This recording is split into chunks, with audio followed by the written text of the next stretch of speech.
talk about this summit. So as we were thinking about pulling together Futurebound and some of the elements of Futurebound, we wanted to put together a meeting that would help really connect all of you in different ways. So what you've seen, if you looked at the agenda and tried to figure out what you wanted to go to, there's a lot of different elements to the meeting, and they're all designed to do different things, to get people to interact in different ways. So tonight, there's a showcase. We hope you'll absolutely come to that. It's really the headline event for the summit. But there you'll get to see all 18 ventures talk about their solutions. You're also going to get to see some community solutions as well. So it's going to be fun, dynamic, and really, I think, put a lot of things on the table. We've had catalyst sessions that actually started yesterday. There's others today and tomorrow as well. And those are meant to be deep dives, so people can get into a topic and wrestle with it together. There are unbounded talks, which are really more like 45 minutes, get sort of the latest on a topic. We did a film screening last night, and hopefully some of you were able to be there for that, and then we hope that film will continue to make its rounds because it's really compelling. We have also an ecosystem fair, which is tomorrow, so we hope that you'll come to that. And then there's 3 elements that are really designed for the ventures, but many of you are involved in them. So that includes the consultancies. So there's one happening this morning, the investor meetings, which are happening tomorrow, and the pilot meetings.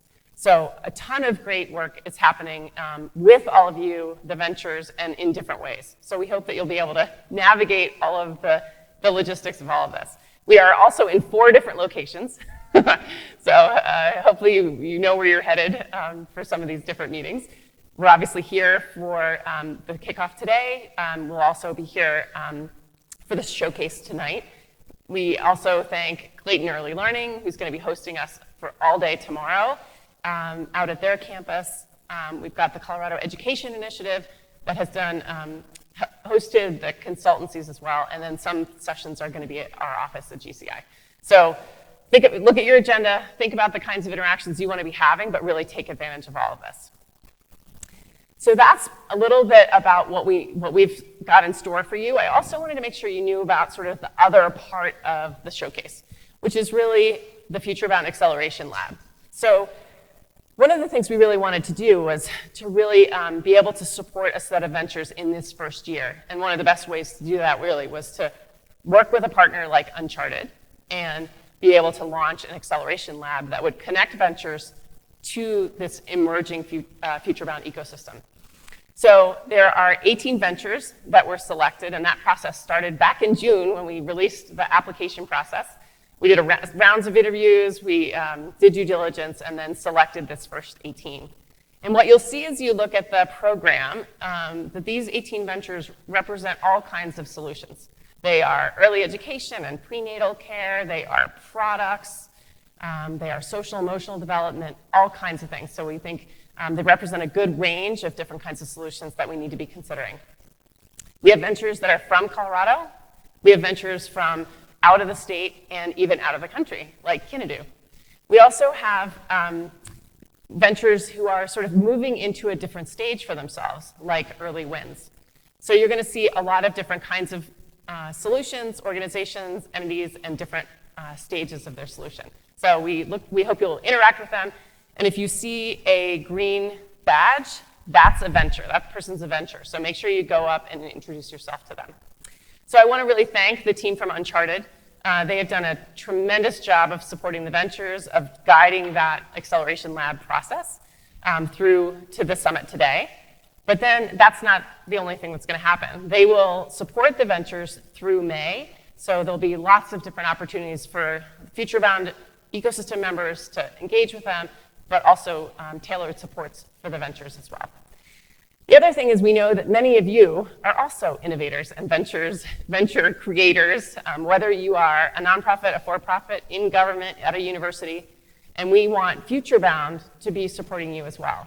So you may think, oh, well, this is all they're doing for the venture work, but that's not true. Futurebound is really meant to support all the solutions that we need to be designing together. So we hope to be supporting all of you in a variety of ways in the coming years. Okay. So I think that's probably what I'm going to say in terms of content for the summit. I wanted to end with a thank you to a number of people. We've had a variety of partners who have come together to explore ways that they can be involved. And that's all kinds of folks listed here, but many, many more. And I just want to thank you for all of the ways that you have participated. So for example, you all designed and proposed the Catalyst sessions and the Unbounded talks around topics that you wanted to tackle. We obviously couldn't take them all, so we hope that many of those topics will continue to both have ongoing conversations about the ones that have been raised here, but then also to be able to address the rest of the ideas that you wanted to propose. We also have people who are considering being pilot sites. That's a tricky thing.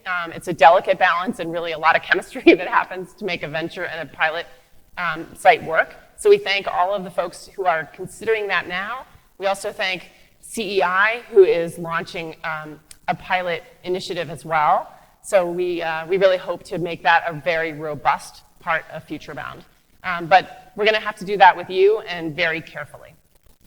I also want to thank the investors who are considering investing in the current ventures and who are coming to Futurebound to take a look at all the people who are proposing solutions and have ideas. So thank you to the investors. Another thought for them is really over the long term, we're thinking about how to have an investor network that can, for example, really review a robust pipeline of these kinds of opportunities from Futurebound.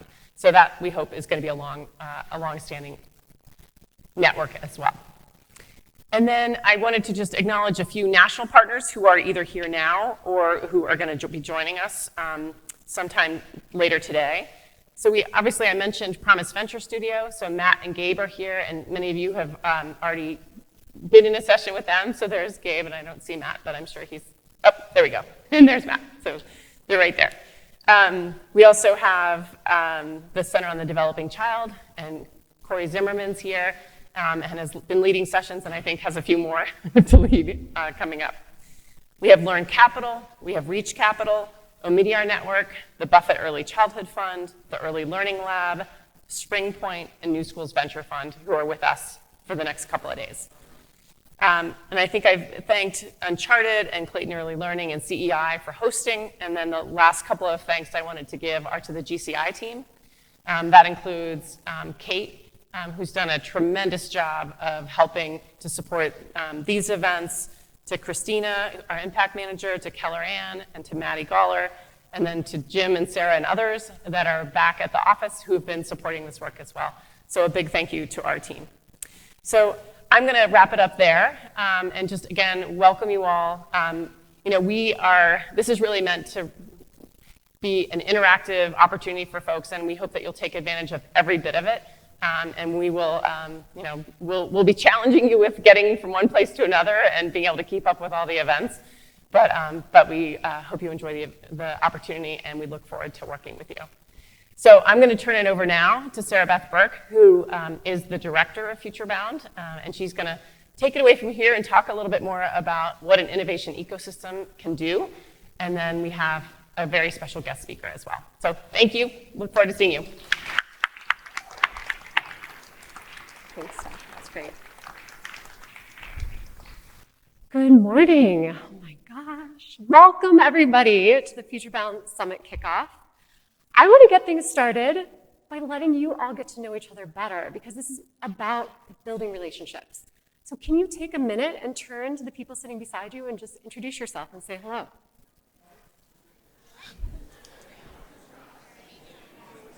This week is also about inspiration. I think I am blown away by the people I've met since I've started this position in the weeks and the months just this fall. I've gotten to know so many organizations that I've never met. I'm meeting the ventures now. We've been reading all those applications, all the ventures that didn't make it into this cohort that were equally incredible, but there's so many great solutions we want to support, and there are people in Colorado and elsewhere that are doing all this work. So I hope these ideas really transform you as much as they're transforming me. I'm Sarabeth Berk, the director of Futurebound, and I couldn't be more honored to have this role. It really is the role I feel I've been waiting to be a part of, to help activate, to help lead and support. I've been in education and working on transforming systems and doing innovation work for years, and this feels like the one that just makes my heart sing. It's so big. So thank you for being a part of it with me. As Steph was giving some gratitude, I think that's always a way to start. I really have to thank GCI, Gary Community Investments, for being the leaders, for taking this risk. I wouldn't be here without them. All of you wouldn't be here. They're helping bring us all together. So thank you so much to Steph and the GCI team. They feel like family now, and your support's meant so much. And also Uncharted and Banks, it has been a ride to see how detailed and focused and how much care they put into their work in making sure everything is clicking and ventures really are thriving. And I'm learning so much from them. So please, when you see them, just thank them. There's a lot of people behind the scenes. So one other thing I've learned in doing this work, because this is community building, is I just want to pause for a moment and say, are there any announcements from all of you? Because this is a moment where we're all together in a room. So if anybody wants to stand up, we can have 2 or 3. If you have an event coming up, or maybe you're looking to hire something, stand up and make an announcement. This is your prime time. So first person to pop up, the floor is yours.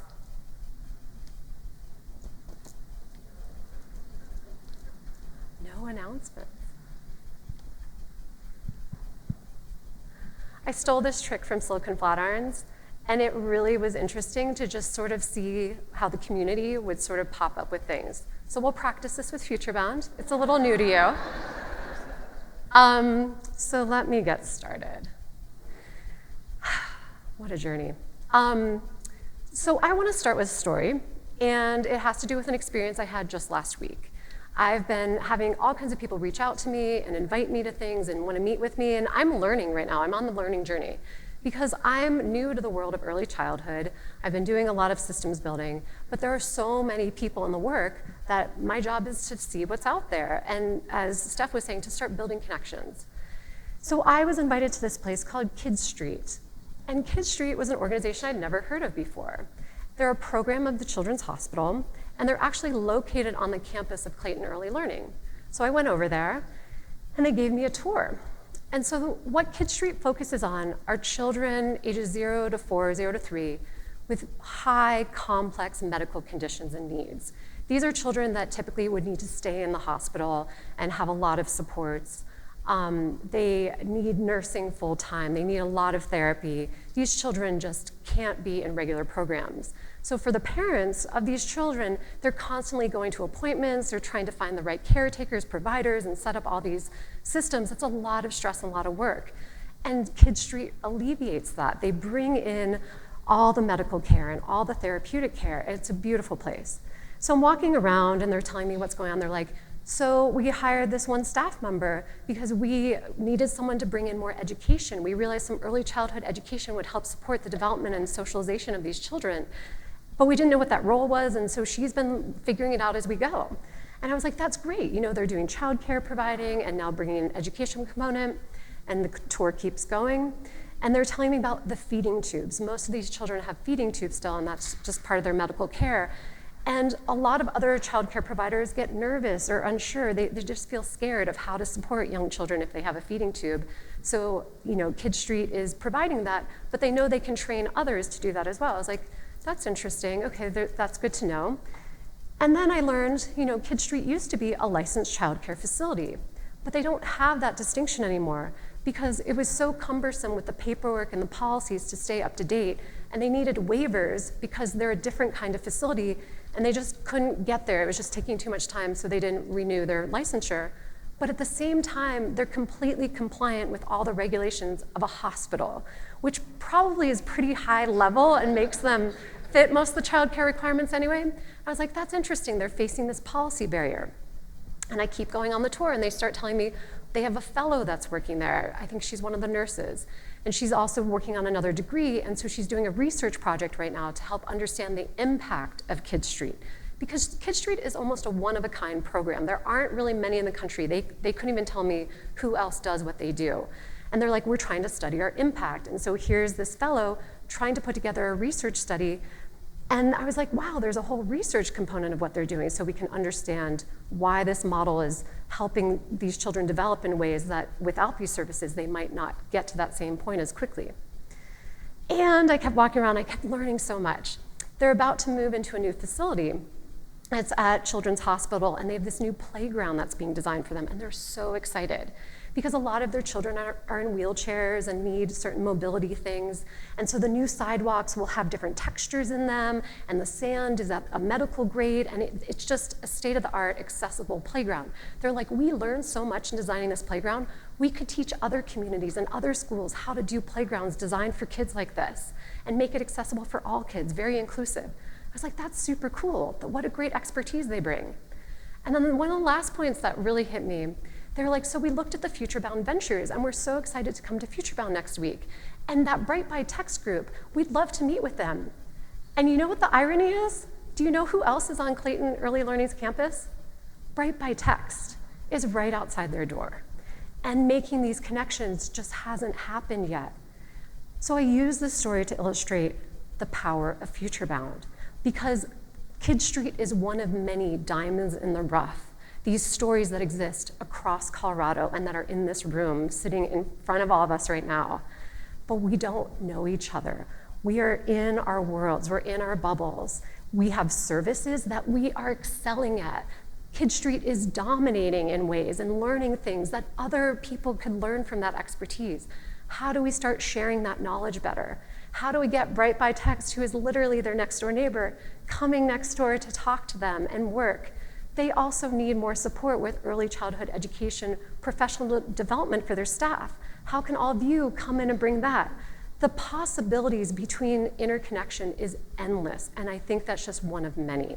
So that's why this work needs to exist. It's crossing policy, it's crossing healthcare, it's research, it's funding, it's even the storytelling, the marketing, the branding of what you do. That's a venture development support piece. All of that is the power of what we're about to embark on and why we're here today. So I'd like to talk a little bit about Futurebound and this innovation ecosystem and break it down into two parts. What is innovation and what is an ecosystem? I get asked those questions a lot, so I want to clear the air. My work in the past has been all about innovation, so I'm pretty familiar on how to define that. I talk about innovation like this. You have two things, and when they come together, it's innovations at the intersection of those things. It's when they cross over and combine and new ideas emerge, new possibilities exist, because we didn't think of connecting them before, and suddenly that's the aha. Innovation also has three criteria or qualities of something that's the first, the best, or the only. That's in all markets, all industries. If you're the first at something, if you're the top 10 or top 20, or the only to do anything, those are indicators of innovation. So let's talk about ecosystems. I'm going to use a few analogies here. I'm going to talk about Ferraris, the Amazon, sleep, and blue zones to help illustrate this one. So let's think about a Ferrari. I've never been in one, but they're beautiful. I've heard they drive very nice. But these are complicated machines. I mean, they are works of art. But if they break down, we can fix them. You take it to a Ferrari mechanic, and he's going to look at how that system works, because one thing is connected to another. They're all linear. But what about the Amazon? This is also a system. It's a different kind of system. It's an ecosystem. We call this a complex system because it's so variable. There are so many different things inside this ecosystem. They're interdependent. One thing doesn't necessarily affect another. It's kind of unpredictable what consequences would happen when things change. So this ecosystem has emergence and unpredictability and interdependencies, which is quite different than how a Ferrari works. So sleep. We've probably heard we need more sleep. And this was just in the New York Times about last week. And it talks about adolescents. Anybody have teenagers? They need sleep. And this is biological, right? That their melatonin is released later in the day. And so when we go to bed, they're still up. And when we wake up, they're still asleep.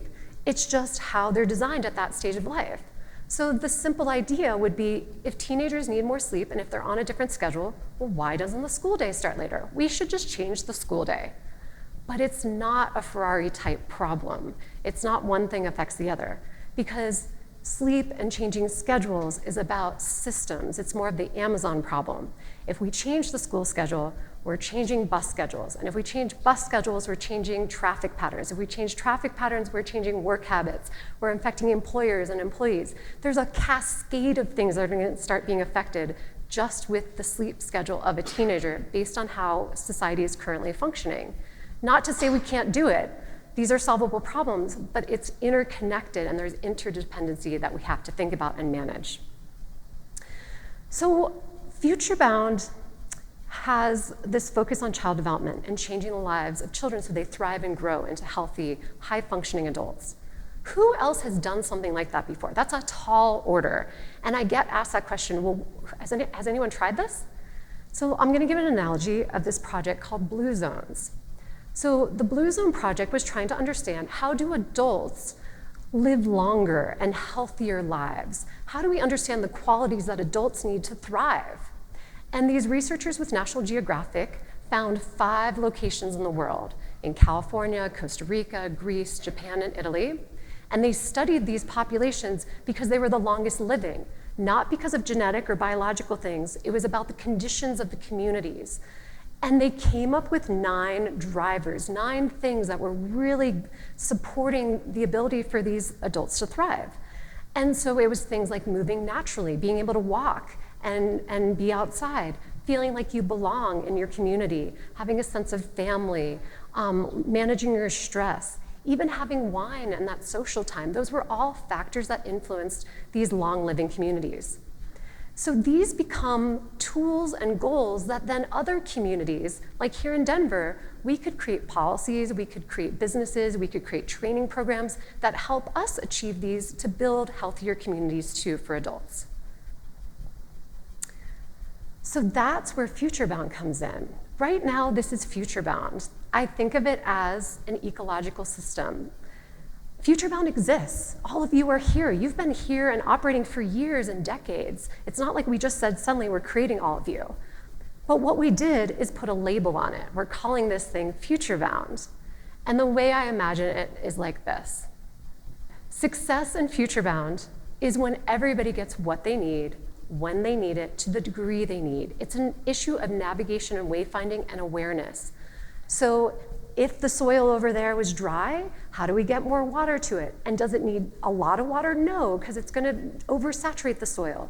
It's this notion that everyone has a different point and a different amount of what they need. And each organization in this room has things they need and things they can share and give, but how do we help manage that interconnectedness so that people are giving and receiving in the amount they need when they need it? How do you find each other? This is kind of the picture of Futurebound. These organizations are the plants that create an ecosystem. You're all in it together, whether or not you know each other. So I've got examples up here of nonprofits and for-profits, of venture capital and foundations, hospitals, venture development organizations. All of those are part of Futurebound. It's early childhood and all these other systems interconnecting. So it's very big picture because we all need to be supported across disciplines and across sectors. But here's the question we have. So I have 3 points I want to explain to you about where Futurebound is right now and what we're trying to achieve in the next 6 to 12 months. One of them is this, it's mapping. How do we know what currently exists? Has anyone taken that inventory? How many nonprofits are in the state of Colorado touching the lives of children between 0 and 10 and prenatal? How many for-profits? How many companies do you know right now? Can you list 5 companies in Colorado that are based here supporting children? Because that list doesn't exist. So you probably know it by word of mouth. What about all of the child care centers and healthcare clinics? What about all the research institutes? Do you know a list of all the researchers in Colorado that are focused and experts in this area? What about accelerators? These programs that are helping new ideas emerge and build and grow. Accelerators are part of the ecosystem because they're part of venture development. There's also business supports. So there's all these verticals, and that's part of our job right now is to study and learn who's out there. So one of the first things, and we've been talking to people and meeting with people already, we're working on a map like this. So this is being informed by my interviews with you, and I have some interns and other people, and we're building these databases to create a tool. This is an online interactive tool that we hope to have ready by spring of 2020, where we can filter and sort and start to understand who's here, what do they do, and how can we ask different questions about the data to look for those gaps and opportunities. But this part isn't enough. Part 2 is understanding the health. Health is the culture. So once we understand how many people are here, how are you actually interacting and functioning together? Culture is our attitudes, our beliefs, our behaviors, our mindsets. Are we scared of collaborating? Are we open in our relationships? Are we competitive or cooperative? That's part of the health, are those attitudes. So what we hope to do, and again with your help, is do interviews of people across the sector to start to measure this. And we're calling them, these are the health dimensions of the ecosystem. Again, then we can start to see where are people getting enough or not getting enough so we can make strategic decisions of how Futurebound can play a better role in supporting efforts to leverage and build the ecosystem together. The last part is this. It's about the problems. Well, what are the problems we collectively need to solve? How do we figure those out? Right now, people are talking about kindergarten readiness, and we have early childhood frameworks. There's a lot of different ways to look at problems, but problem identification, if Futurebound is going in too many directions, how do we know we're having collective impact for all children and really turning that dial up? So I asked this question first about the world, because I think the world is a similar question of how do we solve for child development? Well, how do we figure out goals just at the world level? And if you're to Google that term, if you type in what are world goals, you get this immediately. It's your top hit in Google. It's the UN Global Goals. There are 17 initiatives you can support. And then you see, thank you, there we go. And then you see this graphic, 17 simple items, maybe not simple, but very clear, crystal clear, about ending poverty and hunger and gender equity. But they've been outlined for us. And now government grants and other funding streams and other initiatives, whether you're a big organization or small, all sort of have these marching orders, and nations around the world are trying to figure out this is what we need to help the whole civilization thrive. And it's easy to find. But what happens when you Google child development goals? You get this. Because I've been trying to understand this space, and I've been using Google as one of many research tools. And I get a list of scholarly articles, things like the CDC's milestones, classroom goals, things I can do as a parent. I'm confused. This isn't clear. It takes more digging. Interestingly, I came across this headline from a journal of pediatrics, and it says, the global sustainable development starts with investment in early brain development of children. I found that really interesting. It's almost saying that if we're solving these sustainable development goals, we also have to look at what makes the brain development of children thrive because they're interconnected. And so that's the bigger question. We know that the first 1,000 days of life are when children's brains are developing the fastest and they're the most impressionable and all experiences really matter. So brain development is really the cornerstone of child development. And places like Harvard Center on the Developing Child and Yale and the Chan Zuckerberg Initiative, and there are others who have been pulling up research and information on what brain development needs. And maybe we need a set of these common shared elements to find together something like the child development goals that show us it's things like toxic stress and better quality nutrition and positive relationships that are the drivers behind child development. Very similar to those 9 drivers of the Blue Zone projects telling us this is what adults need to thrive. But where are the 17 goals or the 9 drivers of child development? It's not clear. I'm sure some of you are saying in your head, Sarabeth, this already exists, or people have tried this before. It's hard to create these shared aims. I don't know if Futurebound's the right one to do it. And those questions are all valid because I've been talking to a lot of you about this already. But I want to push back on this. When you go on Google in the year 2019, or pretty soon the year 2020, you should be able to get the first hit of what are the child development goals. Why is this so hard to find? It shouldn't be this complicated. We need to simplify this for us and for children and for parents and any community that's trying to work to solve things for children, because we're going in a lot of directions, and I know the answers are there. We just need to make a common set of them to share and help guide our work together. Also, if the United Nations could do this for the world, we can do this for children. So if it's been tried before, we need to try again, and I don't doubt that we can do it because other people can do it too. So this is my call to action for us, is Futurebound could be one of many players to convene both at a state and a local level, but also there's national work involved in this too. How do we figure out the best things that are driving and underpinning child development so we can do our jobs? And that will support the ecosystem so we have collective impact, which I think is what we all really dream about and are striving for. So help me think about that, whether it's the mapping or studying the health of the ecosystem or building these collective goals. That's what I want to work with all of you on, because I think those are the beginning steps to getting this work off the ground. And the ideas and the expertise are in this room, so please talk to me afterwards. To leave you with this, the role of Futurebound right now is this.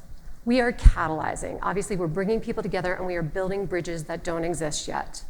We are articulating the forest through the trees. We're helping see the big picture of how venture capital and foundations and nonprofits and community programs and healthcare systems, all of you are together, but we're helping see how you fit together and enhancing vibrancy for all. Everyone can be successful. We just want to help you figure out what you need and help you get it to create those conditions where you can thrive.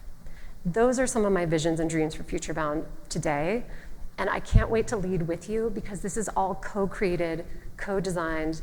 It's a co-effort, and Colorado's the place to do this, and I couldn't think of a better, more collaborative, more welcoming, more ready place. With that, it is my pleasure to let us hear from Rachel Sinha, who is a really brilliant systems thinker. I'm going to grab my notes on this one for a second. So we invited Rachel here specifically because when we were looking at how to plan content for the summit, people were saying, we don't want to hear a speaker about early childhood. We feel like we know that field. We want to hear something new and different, and we don't really understand systems, and systems change. So a bunch of us started researching names, and a friend of mine named Daniela, who's deep into the systems leadership community, referred me to Rachel, and I was really blown away by the work she's doing. So she started in the United Kingdom, and she was there during the financial crisis. And she was named by the Guardian newspaper as one of the 50 radicals, changing the face of the UK for the better.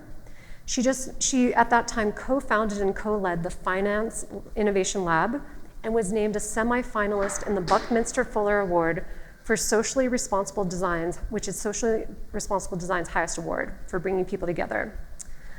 During a phone call when I was getting to know Rachel, she introduced me to her Mapping Momentum document. And as someone who's nerding out and trying to understand things, I love when people share their lessons learned.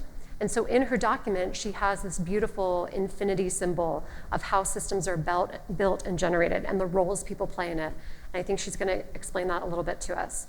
So this is our moment to learn more about how systems work and how we can work together moving forward after today. So let me introduce Rachel.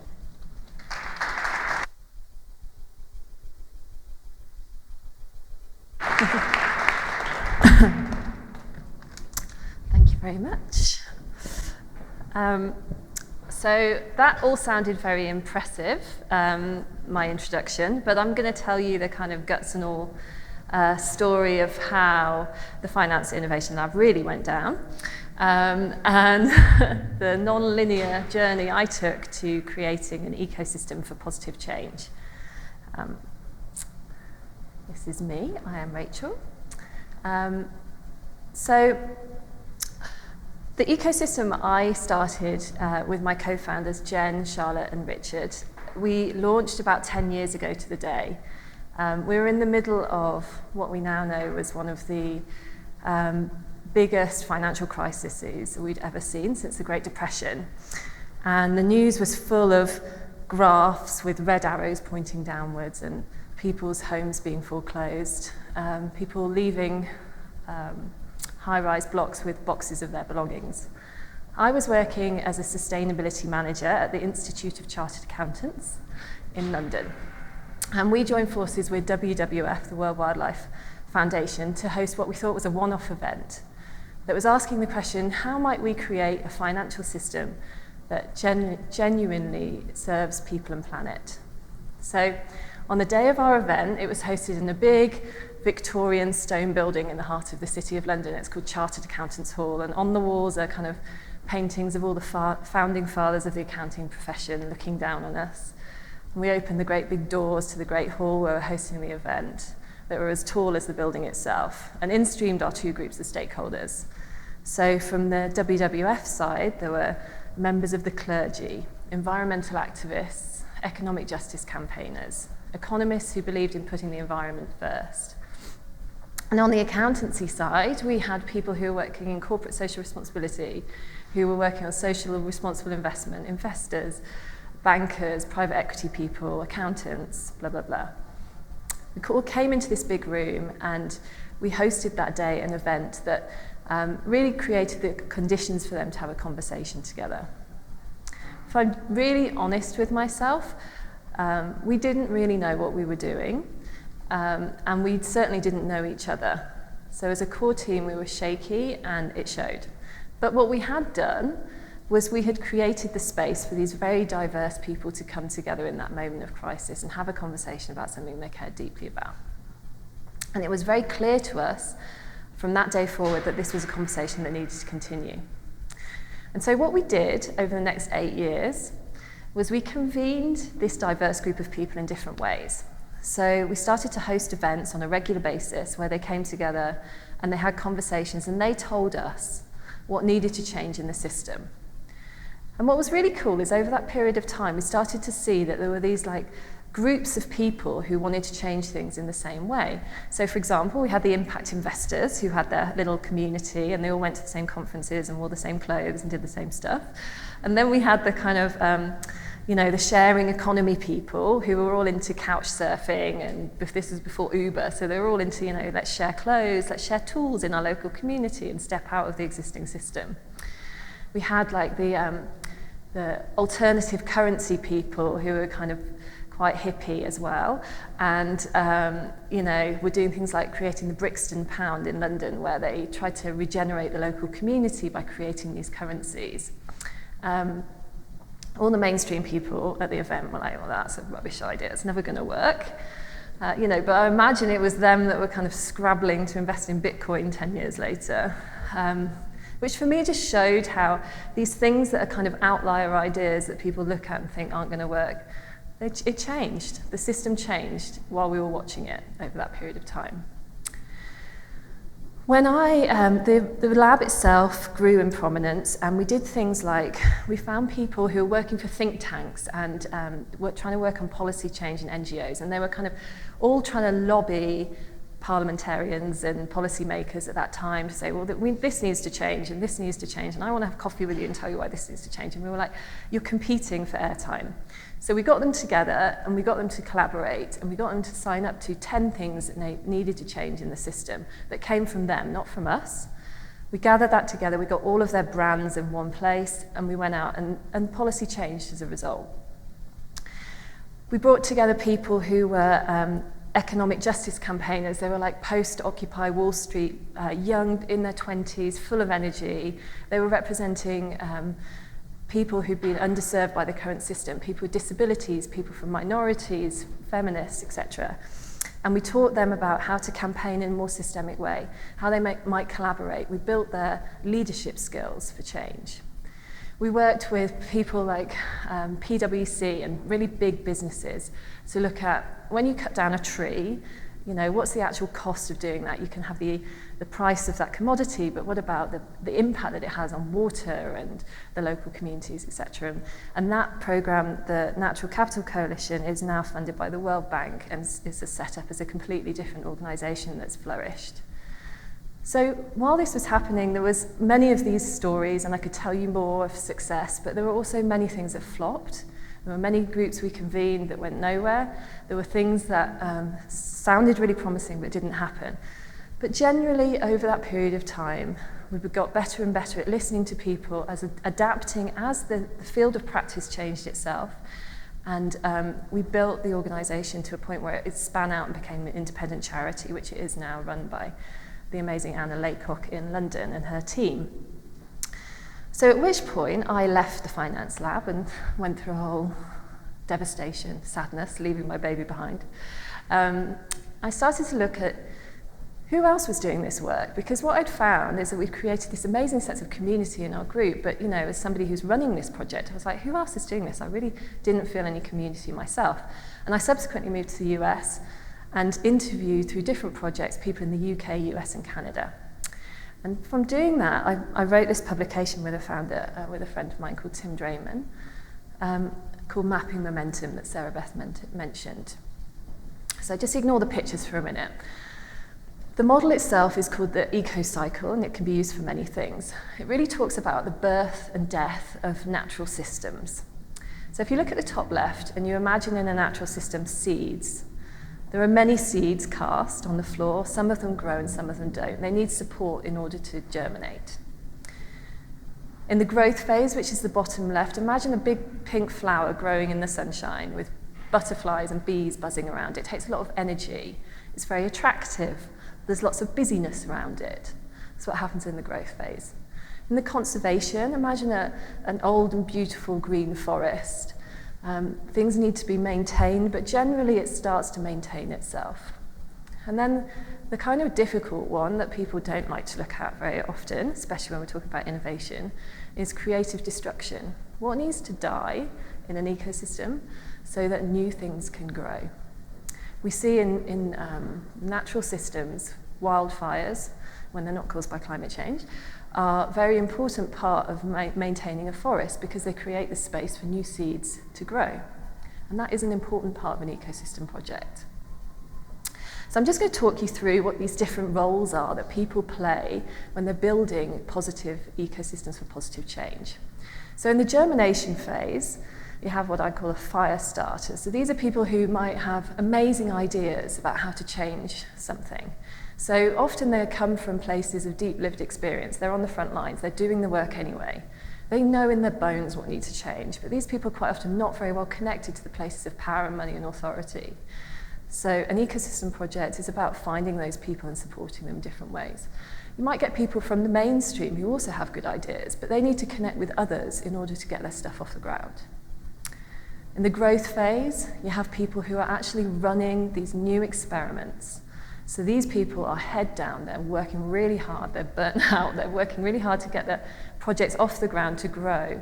And those projects become demonstrator projects for us to say, there is a different way of doing things, it is possible. So they're a very important part of the ecosystem as well. You get people who are kind of connectors, and we probably have these people in our natural friendship groups. I always think it's like a bit of a personality type. Somebody that's like, oh, Lynn, you should really meet Joanna, and you should meet Peter. And they do emails and connect people. And those people are really important in an ecosystem, and very invisible, but important. You have people who do things like this. They convene people from diverse parts of a system. They bring people together to have these conversations that are important. You have people who are supporting the leadership of the experiments, accelerator projects, incubator programs. You have people who are funding the ecosystem. This stuff takes money. If you want to organize in a good way, it costs money. There is also digital platforms that are created that help people to do this work better, online communities, mapping tools, blah, blah, blah. And then finally, there's a role of an illuminator, somebody that will tell a story about a system. They will talk about these groundswells of innovation that are happening. They're perhaps a journalist. They might just be someone that's good at marketing. They might be someone who's just noticing stuff and writing it down and sharing it back to the community. I hope that you're starting to maybe see yourself in some of these roles, and you might be able to name some of the people that you know that do these things. In the top right in conservation, when a project gets good, it becomes what I call a shining star. It's like the person that's invited to do the speech, the person that's talked about in the magazine, the person that everyone points to say, look, it is possible. And those things are really important, and at that point, it's useful to write down these case studies. It's useful for universities to start studying them, for people to be telling those stories in an accurate way. And then on the creative destruction, we need our activists. We need our people who are willing to make the Netflix documentary about a system that needs to change and shock people into changing things. We need people in positions of power and authority standing on the microphone saying, if we carry on doing what we're doing, we are stuck and nothing is going to change.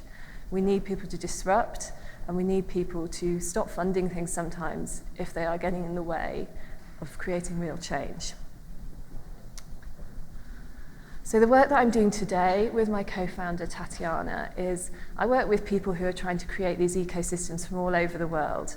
So they're doing things like trying to move from oil and gas in Canada to renewable energy, or working on issues of child poverty in New Zealand. And what they're typically doing is they're taking a systemic approach to an issue. So we hear in the news often people say, oh, we need to change the system, we need to change the prison system, we need to change the food system. And what we do is we help people to do that in different ways. Typically what I mean by that is they are taking a bird's eye view of a system, and they're trying to address a root cause. So if you have a child that's misbehaving at school, one approach might be to say, how do we create the punishment mechanism that's going to stop that kid doing it? Many of you are laughing. I'm hoping that that's not the focus of your work. A systems thinker would say, why is that happening in the first place? And they would keep asking why until they understand the dynamics that surround that child. What's going on at home? What's going on in the transport system? Have their parents got a job? What are the systems that interconnect with that child that mean that this keeps happening? And so systems thinking and ecosystem projects typically work on many different levels. They have strategies that try and change policy. They try and change the stories we're telling ourselves about a system. The stories that you hear in the media that kind of stop people from actually doing anything that would really change things. They do things like support innovations to get off the ground, make them grow. But when I started the finance lab with my co-founders, I was a young woman with no background working in finance, and these were some of the things that people used to say to my face, which I loved. Such and such is already doing this, they have more credibility. What do you mean you don't know what's going to come out of this? Why would I bother getting behind it if you don't even know what's going to happen? Who are you? Who are you? Who are you to convene? You're not a big player in this. I don't know who you are. You don't have the brand behind you. So it took me a long time and quite a lot of introspection to think, why is it that people keep showing up to our events if they think this? And they did. And I realized over time that we were playing the role of an honest broker. We were playing that role that sat in the heart of the ecosystem, where we were connecting people who otherwise wouldn't have been connected. And they said things to us like, I come to your events because I'm meeting one day the 10 people that I really need to speak to, and it would otherwise take me 10 months to have those conversations. Or they said, it feels like this is a ground-up process, like you're listening and we're developing strategy out of what we think, not what you think. And they said, it's fun. That was a really important other part of our strategy, that we made our events fun, a place to show up as fully human and talk about things that we really cared about.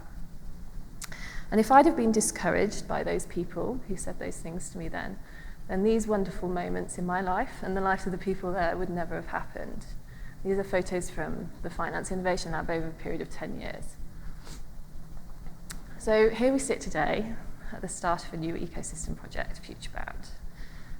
And it's possible, if not somewhat likely, that many of you might be holding some of those questions in your heart as well. Who are they to convene? Who are they anyway? Why are we doing this? I just ask you to come here with an open mind, because I know that at the start of every ecosystem project that I've worked on many, they always are a little bit vague and a little bit shaky at the start. I'm not saying that that's necessarily the case here, but I would say it's extremely likely, because I found that in every other project I've worked on. And there's actually a strategic reason for that. That's because what you're not doing with an ecosystem project is marching in with your money, power, influence, and brand and going, right, this is what we're doing for the next 10 years, get on with it, otherwise you're not going to get funded.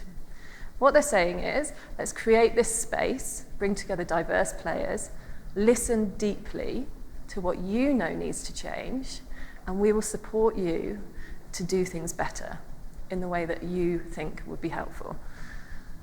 The other thing that I know about ecosystem projects is this. Ecosystems create connection. That is their primary goal.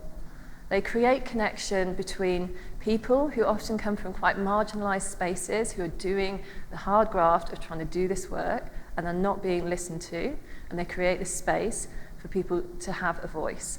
They create the space for people, for ideas to become even better. And they create the space for people to connect with each other and resources. But the most important thing that ecosystems do in terms of creation is they create the space for you to connect with other people who really care deeply about the issues at hand. And if they're done well, they help you think about why is it that you got into this profession in the first place.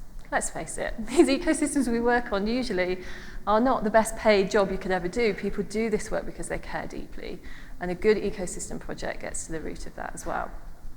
You see, it could be that there is somebody sitting in this audience who has the most amazing project, that if it was scaled more deeply into community or more broadly across Colorado, it could change something significantly. And I think it's also very likely there are things that you're facing as a group of a field of practice that are really, really tricky to solve. So I'm talking about unconscious bias. I'm talking about the achievement gap between rich and poor kids. And I'm talking about government policies that feel so heavy and complex and difficult that everybody just feels like there's no point even trying because this is never going to change. And those things are where an ecosystem project can really come into its own, because a good one can create the conditions for you to collaborate. And this is another thing I know to be really true. Collaboration only ever moves at the speed of trust. Collaboration moves at the speed of trust. If you want to change some of these really big, heavy, difficult things, it will take time, especially if you're doing it well and you're listening to people from different parts of the ecosystem. And that's what a good ecosystem project can do. It can create the conditions where that can happen, and you can move some of these boulders together. So I want to leave you with this thought, which is that I know from my experience, magical things can begin in rooms like this, with people who actually care about the issues at hand, without an incredibly clear plan of what's going to happen in the next 10 years, but with a genuine joy. Thank you.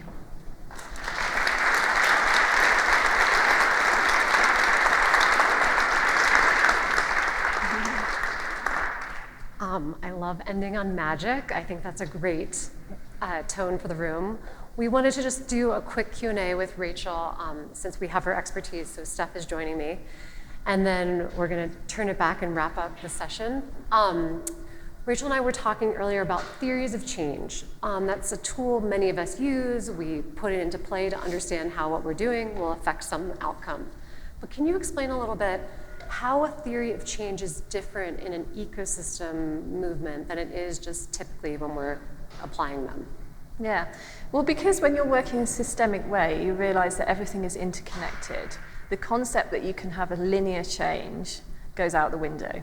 So you can't expect, if we do this, then that's going to happen. You have to see that there's going to be moves in the chain that you can't even predict right now.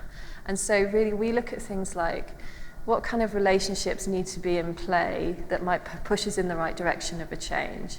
And how might we nurture those relationships so that things start to move in that direction? And we also create what we call North Star goals. So when I heard you talking about your child development goals, I thought that was really great. They're not very, very specific things, but they're general points that we're trying to move in the right direction of. For collective impact. Great. And Steph, do you want to help us understand a little bit of your sense of where we're stuck and some of this impact investing work that's been emerging? I think as an impact investor and thinking about where we're stuck, I think the people in this room could all identify probably your top 5 things that you're worried about in the sector. So whether that's, recruiting enough teachers, thinking about teacher pay, whether that's really understanding how to support children, there's a myriad of things that we sort of cringe at because we know that they're out there, right? And I think what's been really exciting for us at GCI is being able to be part of this larger impact investing world. And for me, so I know many of you in this room, I come from a policy background. I am not a finance person, and for sure have never started a company, right? But thinking about how foundations and investors can really be part of solving problems has been what has been, I think, the most attractive thing about the impact investing world.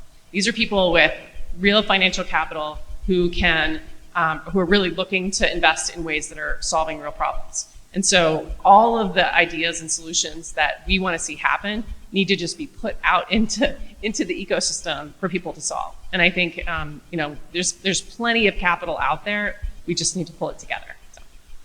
And I think that's one thing we're learning and appreciating is sort of this educational and awareness component of understanding how capital can do different things and understanding how there's a longer return on investment to get some of this work going. So give it more time. Have you noticed that as well in your systems work?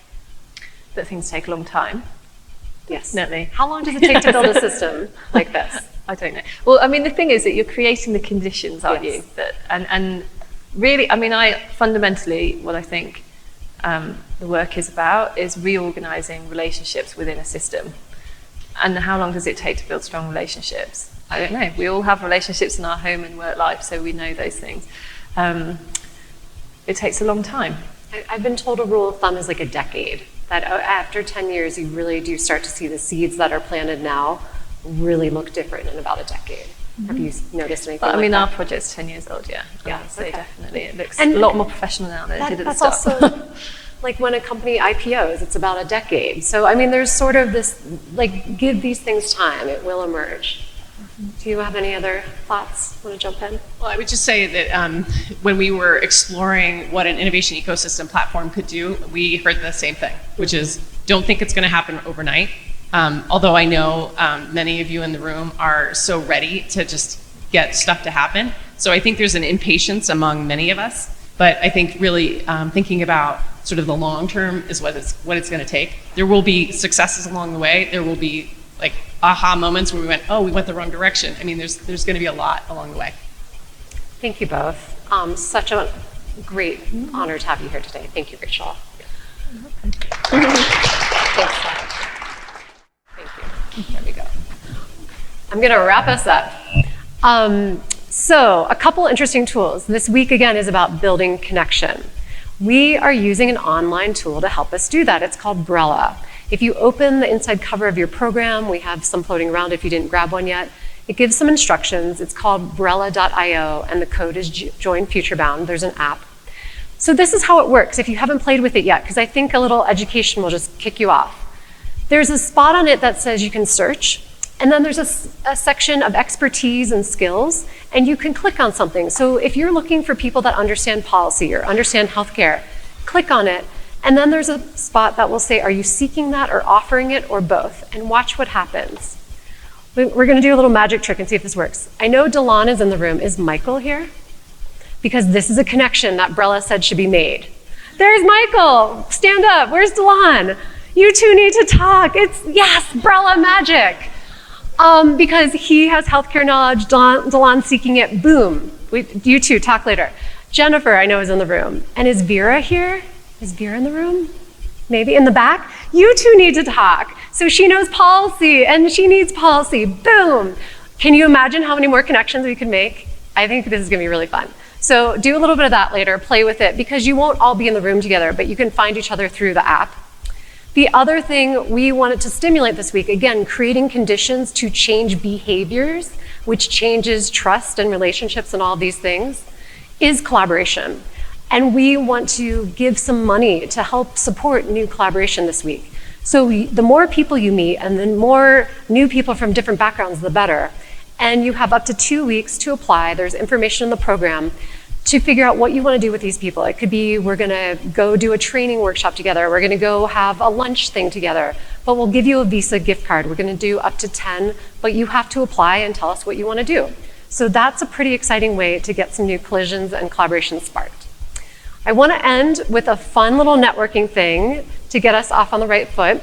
So this is a game. I think we're just going to do 2 rounds. You're gonna meet in groups of 3 people, and I'm gonna have a prompt on the screen that will tell you what you're looking for.